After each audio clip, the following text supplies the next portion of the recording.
B'siyata d'shmaya, we're going to learn Shabbos Daf Chof. We're going to start 2 lines from the top of the Omid. Says the Gemara, V'kamo, we saw in the Mishnah, Ein tzoilin basar botzel ubeitza, you're not allowed to roast meat, an onion or eggs, elo kadeshi tzoilu mi'ba'idyoim, unless they have been sufficiently roasted before the onset of Shabbos. We're afraid that if it's not sufficiently roasted before the onset of Shabbos, and you put it on the fire before Shabbos comes in, you may stoke the flames and transgress a number of Isurim of Shabbos. Says the Gemara, V'kama, how roasted or how cooked, how ready does food have to be before Shabbos that you're allowed to put it on the fire and leave it there to continue cooking even after Shabbos comes in? Omer Belozo Omer Rav, Kadei Sheyitzoilu mi'ba'idyoim k'maichol ben Drusoi.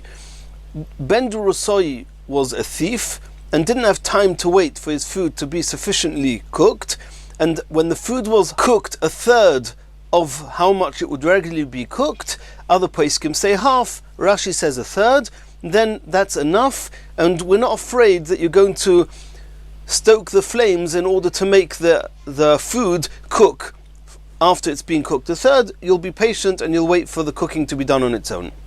Itmanami Omer of Asi, Omer of Yechanon, Kol Shehu Kameichel Ben Drusoi, any food that's already been cooked a third, what the measure called Machol Ben Drusoi, the food that's cooked enough that this thief would have eaten it, Ein Boi Mishum Bishulei Nochrim.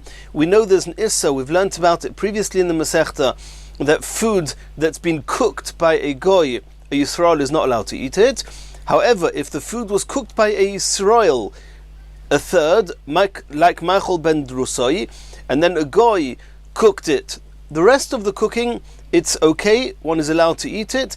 It's only the first third of the cooking that is the deciding factor as to whether it's called Bishul, as far as Bishul Akum is concerned. Continues the Gemara, Tanya, we learnt in a Brisa. Chananya Oimer Kol Shehu Kamachol Ben Drusoi, any food that's already been cooked a third before Shabbos, mutar l'shahoise al gab kira, you're allowed to leave it on the oven when Shabbos comes in, afal pi she'ein grufa oktuma, even though the coals have not been shoveled together or covered over. This is typically what we would call the blech. We cover over the fire, we cover over the knobs to stop us stoking the flames, changing the size of the flame, and that's corresponds to grufa uktuma in the Gemara. And once the food has already been cooked a third, we're not afraid you're going to stoke the flame, and therefore you can put this food on the fire before Shabbos and leave it there after the onset of Shabbos, even though the coals have not been sufficiently covered. Continues the Gemara, Ein noisnin es hapas v'chulei. We saw in the Mishnah, Ein noisnin pas letanor, you're only allowed to stick the dough to become bread on the walls of the oven, im chashecha, just before Shabbos, v'loi charora, or a biscuit or a cookie, al gabi gecholim, onto the coals, elo kadei sheyikrumu poneo mi'ba'idyoim. You're only allowed to do that if you've left it there enough time before Shabbos that the surface of this cookie, this biscuit or the bread, will become crusty. Says the Rebbe Lozo, Rebbe Lozo says that it's the bottom part of this bread that has to become crusty. And the Gemara is now going to ask, what's considered the lower part, the bottom part of the bread? What does that mean? Says the Gemara, they asked a question in the yeshiva.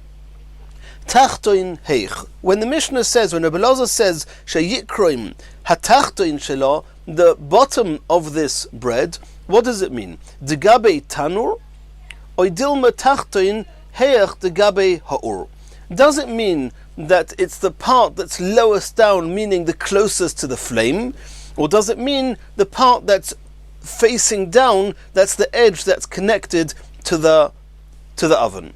It takes longer for the part of the bread that's touching the walls of the oven to become crispy and crusty. That takes longer than the part of the bread that's lowest down, closest to the fire. In the Brisa you see that it's the part that's attached to the oven. You have to wait and until that surface touching the oven has become crispy, and only if that happens before Shabbos, you're allowed to leave the bread to continue baking after Shabbos sets in. Continues the Gemara. Mashal Shlinis HaPesach, we saw in the Mishnah, you're allowed to lower the Korban Pesach into the oven just before Shabbos comes in and allow the Korban Pesach to roast after the onset of Shabbos. Asks the Gemara, Mai Tama, why should this be mutter? Says the Gemara, Dubnei Chabura Zerizin. Since they're in a group, and in every group it can be assumed that there's somebody there who is Zerizin, who's very particular and conscientious to make sure that Chas v'Shalom nobody would be Mechal Shabbos, nobody would stoke the flames. Holav hochi. But besides the fact that there's a Chabura, there's a group of people with a Zoriz inside, it would seem that you're not allowed to put the meat into the oven just before Shabbos.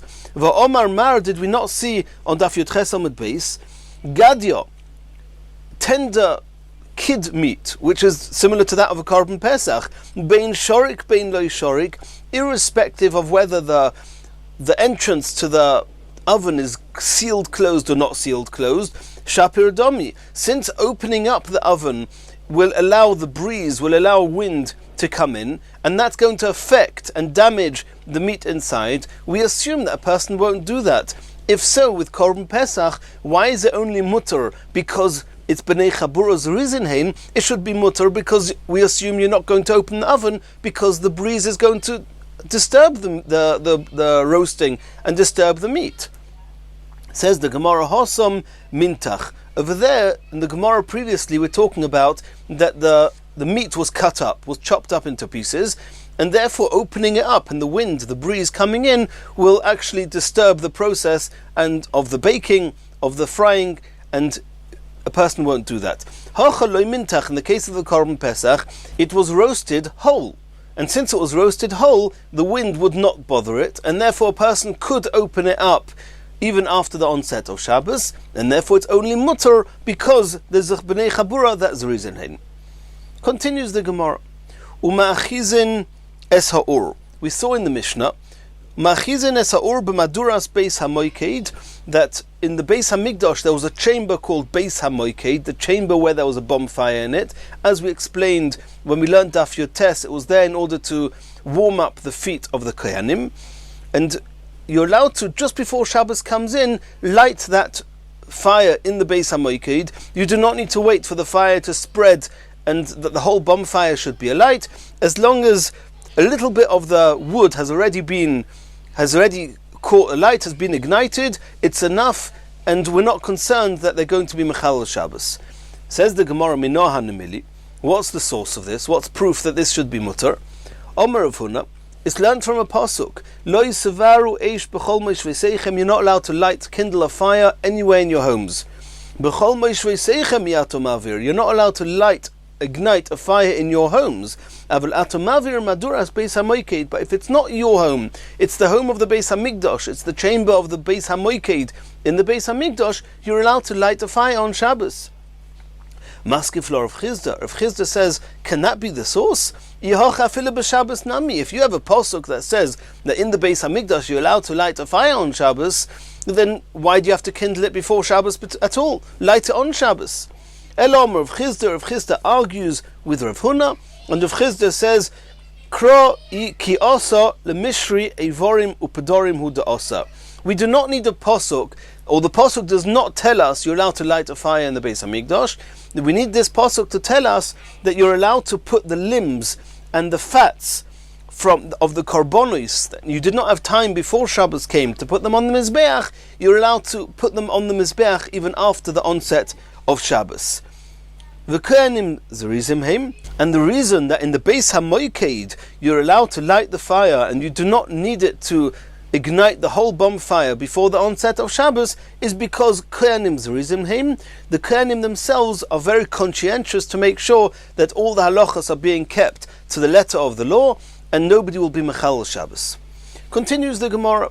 We saw in the Mishnah, ubigvulin, outside of the Beis HaMikdash, kedei shetechois ha'ur beruboy. The fire has to ignite, has to hold on to roiv to most of the woods in the fire, and only if most of the bonfire is lit before the onset of Shabbos, you can allow the fire to spread to the rest of the woods even after the onset of Shabbos. Says the Gemara, my Rubon, when it says roiv, that most of the fire, most of the wood has to be catch on the fire, what most of what? Omar Rav, roiv kol echod ve'echod. Rav says it needs to be most of every piece of wood in the bonfire, most of each piece of wood, most of each log, each branch has to have been ignited. Or Shmuel Omer, Shmuel says it does not have to be most of each branch. It has to be sufficiently lit that we can comfortably assume that it will continue burning on its own, and it will no longer be necessary to pay attention and possibly say to somebody, bring more wood, in order that we should help the fire ignite itself. That would be also on Shabbos. If it's enough lit and it's burning well enough that the natural cause and effect will be that the fire will spread on the whole bonfire, then you're allowed to let it do the rest on Shabbos. Tani Reb Chia l'siyur l'Shmuel, there's a brayso of Reb Chia that's proof to Shmuel. Kedei shetehei shal heves oile meileo, v'loi shetehei shal heves oile al yedei davar acher. We're going to see later on Daf Chof Aleph with the menorah, there's a concept called lighting a wick enough that from this point on it's going to continue and finish igniting on its own. That's called it's lit. For the menorah, you have to light the menorah. You have to do enough that from this point on it's going to go up on its own. And not that you have to help it by moving it, by playing around with it. So to here, when is the fire called ignited? When we can assume that it's oile me'eleo and not al yidei davar acher, that from here the fire is going to continue on its own and does not need any outside intervention or any outside help. And that's proof to what Shmuel said. Continues the Gemara, Eitz Yechidi. We discussed a bonfire with lots of wood. We know how much of the fire has to be ignited in order to allow it to carry on Shabbos on its own. And even though Rav said most of every log, and Rav didn't tell us what's called roiv, and to discussion in the Mefarshim here, but here the Gemara discusses what happens when you have a single log of wood. Rav Omer roiv ovyoy. Rav says most of the width of the wood.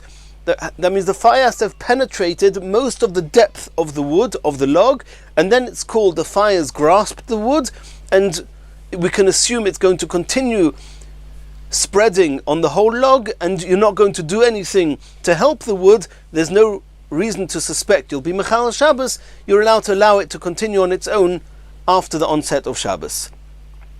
V'omrilo, others say, B'roiv ha'keifoi, not that the fire has to penetrate most of the depth of the wood, it has to penetrate most of the circumference of the wood. The fire has to have spread on most of the circumference of the wood in the fire.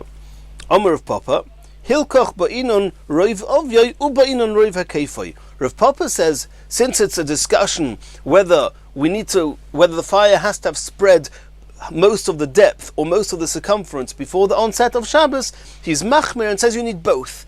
The only way you're allowed to allow such a log to heat up and to burn on Shabbos is if before the onset of Shabbos the fire has grasped hold both of the most of the depth of the wood and most of the circumference of the wood. Ketanoi, and this is a machlokas tanoim. Reb Chia Omar Kedei sheyishochis ha'etz mimeleches ha'uman. Rav Chia says that the fire has to penetrate most of the depth of the wood, because at that point the wood is ruined and can no longer be used for work by a craftsman. And Rabbi Yehuda ben Beseira says that the shiur is not that the craftsman can't use it anymore, which is most of the depth of the wood. It's kedei shetoiches ha'eish mishnei tzadim. The fire has to have covered both sides of the wood, which means most of the circumference. Kedei shetoiches ha'eish mishnei tzadim, both sides. V'afal pi she'ein raya l'davar. Even though we don't have a proof to this, we do have zeicher l'davar. We have some indication to this effect from a pasuk. What does it say in the Pasuk? A Pasuk in Yecheskel, Es shnei ktsoisav ochla ha'esh, the fire ate the two sides of the wood, v'toichoi, and the inside nochor became parched, hayitzlach lemelacha, is it fit still to work with it? So you see that the fire covering both sides, which is most of the circumference of the wood, that's proof that nochor, the wood, has become entirely parched, which means we can assume, we can comfortably take for granted that the wood will continue burning and will not extinguish itself, and therefore there's no reason to suspect that a person will do anything with it on Shabbos, and therefore it's sufficient to have the wood burning to this level before Shabbos comes to allow you to leave the wood to continue burning on Shabbos. Continues the Gemara. It says in a pasuk in Yirmiyah, Ve'es he'och, we'll soon see what that means, lefonov mevoy ores. The och is going to burn in front of you. My och, what is och? Says the Gemara, Omar Rav. Rav says achvono. It's a willow tree, or we would know as aravis. Or Shmuel Omar. Shmuel says eitzim shenidlaku ba'achuno. Achuno means brotherhood. It means that we're in a group where the big ones are influenced by the small ones, and so too when you have a bundle of twigs of woods that are all bundled together, and it's like a brotherhood, and lighting part of it, once it's sufficiently lit, it will, even the smaller pieces that are burning will ignite the bigger pieces. And that's what the pasuk says, He'och, once the fire in such a situation has started burning, lefonov meveores, it's going to burn the whole pile. Hahu da'omar luhu, there was this person that was calling out, Man boya achvono, who wants achvono? Ishtakach aravta. They went to see what he's offering, what he's selling, and they saw he's selling willows.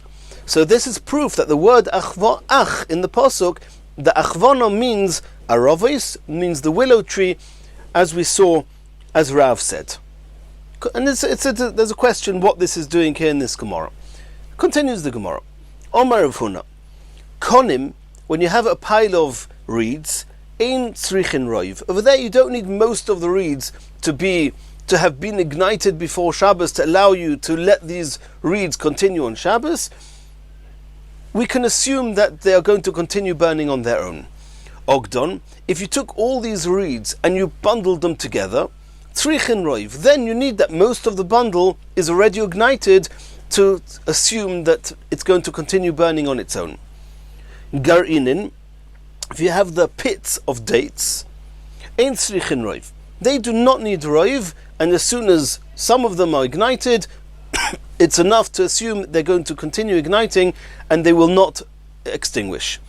Nosnon b'choislois, if you put these pits into a basket of reeds, then tzrichin roiv, then in order to allow them to continue burning on Shabbos, you need that most of these pits, or most of each pit, is already burning. Maskif lo Rav Chizda. Rav Chizda asked a question on Rav Huna. Adarabba, ibcha mistabra, logic says the opposite. Konim, in the case of reeds, mevadron, they are scattered out, they are spread out. And since they are spread out, you cannot take it for granted that one reed is going to ignite the other reed. And therefore it would make sense that since it's spread out and scattered, you need to have roiv to assume that the fire is going to continue burning. Ogdon, however, when it's bundled together, loy mevadron, they're not scattered, and then you can assume that if just part of the bundle has been ignited, the rest will light on its own. Gar'inin, in the case of the pits, mevadron, when they're spread out, you should need roiv to assume that it's going to stay alight. Nosnon b'choislois, but if you put it into this basket of reeds and they're all close together, loy mevadron, they're not scattered, and then it should be enough even if you do not have roiv. And this is contrary to what Rav Huna said. Itmar Nami, Omer of Kahana had a third opinion. Konin, in the case of the reeds, she'ogdon, if they are bundled together, tzrichin roiv, then you need to have roiv. Loy ogdon, if they're not bundled together, ein tzrichin roiv, then you do not need to have roiv, and this follows the opinion of Rav Huna. Gar'inin, in the case of the pits, he follows Rav Chizda. Tzrichin roiv, If they are scattered, then you need roiv. Nosnon b'choy solos, but if they're together in a basket, ein tzrichin roiv, you do not need roiv, and as soon as even some of them have been ignited, have been lit, the rest will light on their own. And Rashi explains that in the case of the reeds, when they're bundled together, it's very hard for the fire to get in between all the reeds. And therefore you need that most of the reeds have been ignited to assume that they're going to stay alight. However, when they are not bundled together, then the fire can easily get from one reed to the next, and therefore you do not need a roiv. In the case of the pits, it's the opposite svara. If it's not in a basket, they are easily spread out. Reeds don't just spread out. Even when they're not tied together, they stay close to each other. They are long, they're heavy, they stay where they are. These pits, they roll all over the place, and therefore when they're not tied together, we cannot take it for granted that the fire will move from one to the next. However, when they're bundled together, then the fire that's already ignited part will definitely ignite the rest. Continues the Gemara. Tani Rav Yosef. Arba meduros, there are 4 types of bonfires, ein tzrichin roiv, that do not need that most of the fire has been ignited in order to allow you to keep it that way and to spread on Shabbos. And even if just part of it has been ignited, we assume it will not extinguish, and there's no reason to be worried somebody's going to Michal Shabbos, and you can leave it to spread even after the onset of Shabbos. What are these for? Shel zefes, if it's with pitch, shel gofris, or with sulfur, shel gvino, or with cheese, shel revav, or some type of animal fats of grease. B'masnita tona, af shel kash.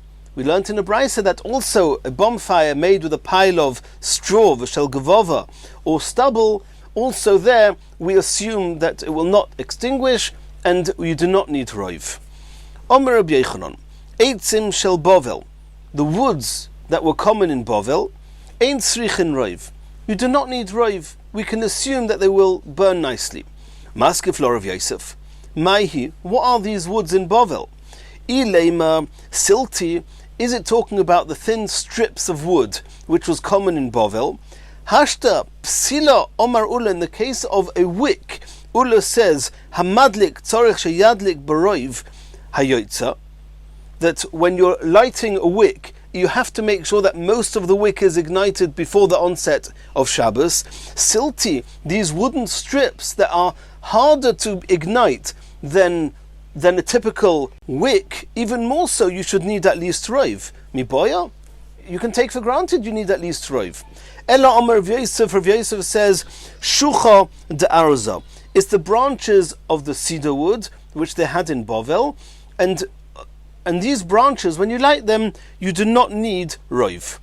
Romi bar Abba Omar Zozo. Romi bar Abba says that the woods of Bovel are talking about Zozo, which would be translated as moss, and there too the fire catches on nicely, and there's no reason to believe that it's going to extinguish, and therefore you do not need roiv. Hadron aloch Yitziyos HaShabbos, Emir Hashem, we're going to do Chazorah on the first perek of Shabbos, and now we're going to start B'siyata D'Shmaya learning the second perek of Masechas Shabbos. Says the Mishnah, Bameh madlikin ubameh ein madlikin. We know that in order to have a flame, you need to have 2 components. You need a wick and you need the oil. The question is, which wicks are you allowed to use for Neiros Shabbos, for Shabbos candles, and which oils are you allowed to use for Shabbos candles? Says the Mishnah, and we're going to start with the wicks. A list of wicks that you're not allowed to use because they do not burn nicely. If they don't burn nicely and they start flickering and fluttering, we're afraid you're going to maneuver it, you're going to play with it on Shabbos, and that will be seriously osa. It's the issa of lighting a fire on Shabbos. Ein madlikin loy belechesh, you cannot use lechesh for wicks. We're going to see in the Gemara what that means. V'loy bechoisen, v'loy becholoch, v'loy bepsilas ha'idon, and not with the residue of idon. V'loy bepsilas ha'midbar, or the residue of what we'd call midbar. V'loy bi'eroikosh el pnei hamayim, and the greens. It's algae or algae that's floating or that's found in the water on the surface of the water, you're not allowed to use any of those as wicks for your Shabbos candles. And now the Mishnah is going to say what oils you're not allowed to use. V'loi b'zefes, v'loi b'shava, v'loi b'shemen kik, v'loi b'shemen sreifa. Shemen sreifa means truma tmeo, truma that has become tomei, you have to burn it. And this fellow says, instead of just burning it, I'm going to light it for my candles. V'loi ba'alya, v'loi b'chelev, chelev, which are certain fats of animals that one's not allowed to eat them. A person might think, I'll burn them and use them for Shabbos candles. It's also Nochum Hamodi Oimer Madlikin b'chelev mevushel. If the chelev that's also brachila has been mevushel, then you're allowed to use it. V'chachomim oimrim echod mevushel ve'echod she'ein mevushel ein madlikin boy. It doesn't matter if it's mevushel or not mevushel. You're not allowed to use this chelev for the Shabbos candles. And the Gemara will discuss that it seems that the chachomim is the same as the Tanakama, who say that v'loi b'chelev, you're not allowed to use chelev. Even though I explained the Mishnah that it's referring to the Shabbos candles, those candles you light l'chvoid Shabbos, in the Rishonim this is a discussion. It could be that any candle in the home on Shabbos, any candle you light before Shabbos to give you light on Friday night, these same halachas apply, because if the flame is not burning nicely, you may come to tilt the candle or the flame, and that will be seriously osa. And now the Gemara is going to discuss the various things mentioned in the Mishnah. Says the Gemara, lechesh. The first wick that we saw in the Mishnah that you're not allowed to use is lechesh. Says the Gemara, what is lechesh? Shucha da'arza, the bark of a cedar tree. Shucha da'arza eitz ba'almahu. The Gemara asks, the bark of a cedar tree, that's not a wick, it's a piece of wood. You can't light a candle with a piece of wood. A wick is something that absorbs the oil, and wood doesn't absorb oil. Says the Gemara, ba'amronisa de'izba. There's a woolly substance between the bark of the tree and the main trunk of the tree. There's this woolly substance, and that can be used as a wick, and that's what it means. Lechesh, you're not allowed to use it because the oil does not absorb nicely into it, and therefore the flame is not a comfortable flame. Continues the Gemara, v'loi b'choisen. You're not allowed to use choisen as a wick. Omer of Yosef, what's choisen? No'oiras shel pishton, small pieces of flax.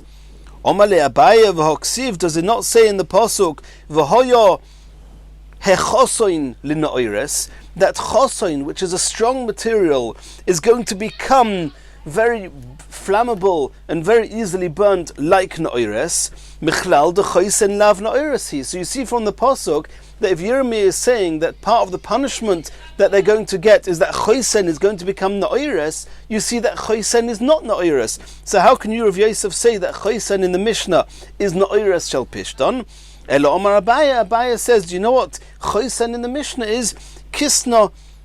It's talking about a type of flax. The daik, the flax has already been beaten. V'loi nopit, but it's not yet been combed, and therefore you're not allowed to use it as a wick for your candles, for any candles on Shabbos. Continues the Gemara, v'loi b'choloch. What is choloch that may not be used for candles on Shabbos? Omar Shmuel, she'altinu l'chol nechoyse yama. I asked all those who go out to sea, all the sailors, what is choloch? V'omri, and they said, it's kulcha shmei. Choloch is something called kulcha. What is that? Rabbi Yitzchak bar Zira Omar, gushkara. It's a type of floss silk. Rovin v'Abaye have a yosva kamei de Rabbono Nechemya achva deresh gelusa.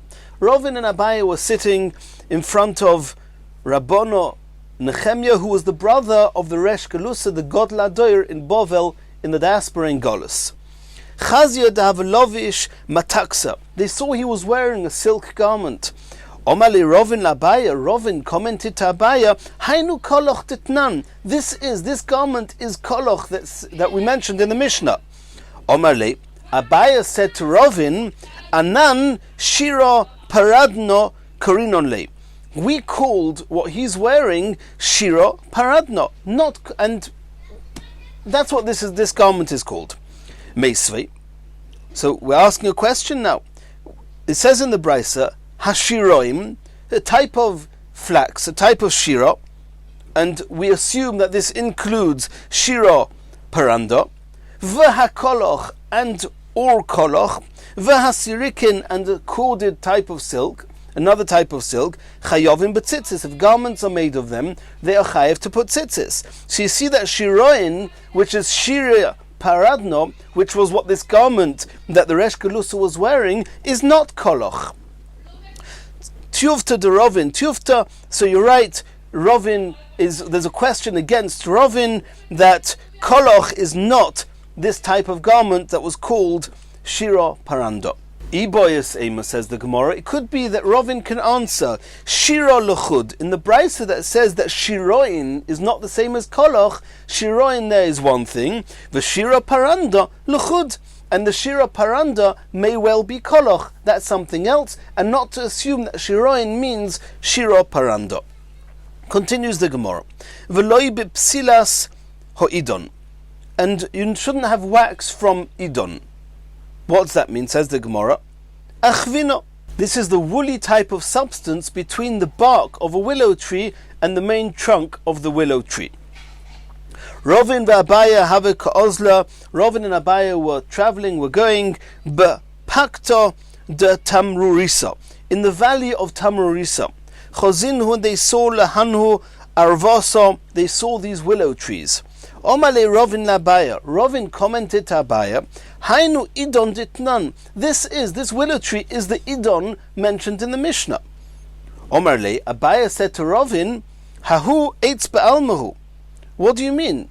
Rovin first just pointed to the willow tree. Abaya thought that he meant this is the tree itself, the wood itself. He says the wood itself, you can't. It's not a wick. You can't ignite wood and use it as a candle. Kolaf. What Rovin did was he peeled the bark, the outer layer of this willow tree. V'achvale aramnisa de bein, and he showed him the woolly type of substance that was hiding under the bark. He said, I didn't mean the wood of the tree. I meant this woolly substance can be turned into a wick, and that's what the Mishnah says. Psilas ha'idon. You should not use it for Shabbos candles. Continues the Gemara. V'loi b'psilas hamidbar. What does that mean? Shavra. It's the nettle. It's a type of plantation where, when used as a wick, it does not absorb the oil nicely, and therefore you should not use it on Shabbos. Continues the Gemara. V'loi biroika she'al pnei hamoyim. The green substance that's on the surface of the water should not be used as a wick for candles on Shabbos. Mai, he asks the Gemara, what is this? Ilema uchmasa de charitzi. Are you assuming this is the algae, or the algae that's growing on the water, the still water in trenches? Ifruche mefarchon. The Mishnah couldn't mean that, because you cannot technically use it as a wick, because they crumble when you just touch it, and it certainly cannot absorb the oil and be used as a wick. Elomer of Papa, uchmasa de arvo. It's the algae growing on the side of the boats, and that could theoretically be used as a wick. The Mishnah says don't use it for the candles on Shabbos because it does not absorb the oil so nicely. Continues the Gemara. Tona, hoisifu alein, above what it says in the Mishnah, the list of wicks not to be used, they added on shel tzemer, a wick made of wool, v'shel sar, and made of hair. V'tana didon, and our Mishnah that did not mention these two says that tzemer mekavetz, wool just curls up, and therefore you could not use it for a wick, and therefore it's not necessary to mention it in the Mishnah. Seor, and hair, ichruche, michrach, it just burns and singes, and therefore you cannot use it as a wick, and therefore it does not have to be mentioned in our Mishnah. Continues the Gemara. V'loi bezefes, one of the oils you're not allowed to use for your candles on Shabbos is zephes, pitch. So the Gemara says zephes. What is zephes? Zifta, it's what we call pitch. Shava, what is, when the Mishnah says lo bezefes v'lo b'shava, what's shava? Kirusa, it's what we call wax. Continues the Gemara. Tona adkan posul psilois. Our Mishnah till the Yeroikosh al Panei Mayim is talking about the wicks that you should not use. Mikan ve'elech, but from here, from Zephes, starts the list of the Posul Shmonim, the oils that you should not use. Says the Gemara Pshita. Read the Mishnah, you'll see these are wicks, these are oils. Says the Gemara, no. Shavo is strichale. Regarding wax, there we need this brisa to tell us that it's talking about the oils and not talking about wicks. Why? Maudatema, I may have thought. Lipsilois namiloi chazya.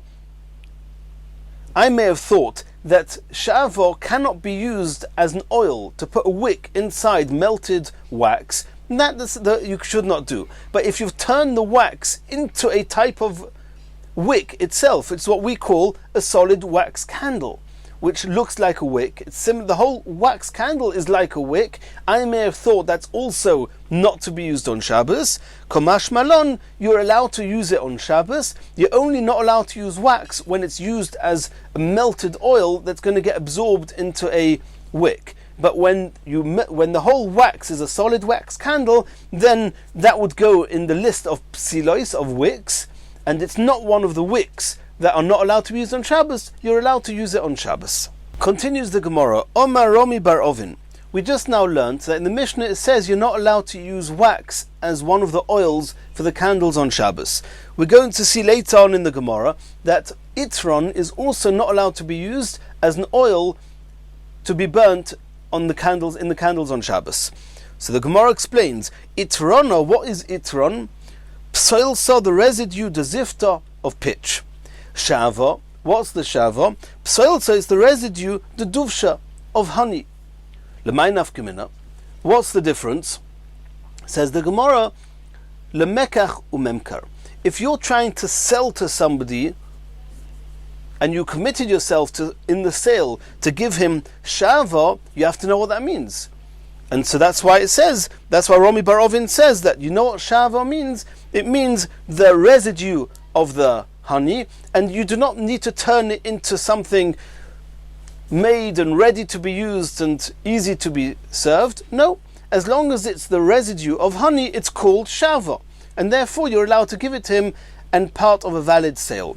And the same is with itron. If you make a sale and you commit yourself to give somebody, to sell somebody itron, it's enough to give him residue of the pitch. You do not need to process it and do anything with it before giving it to him as part of the sale.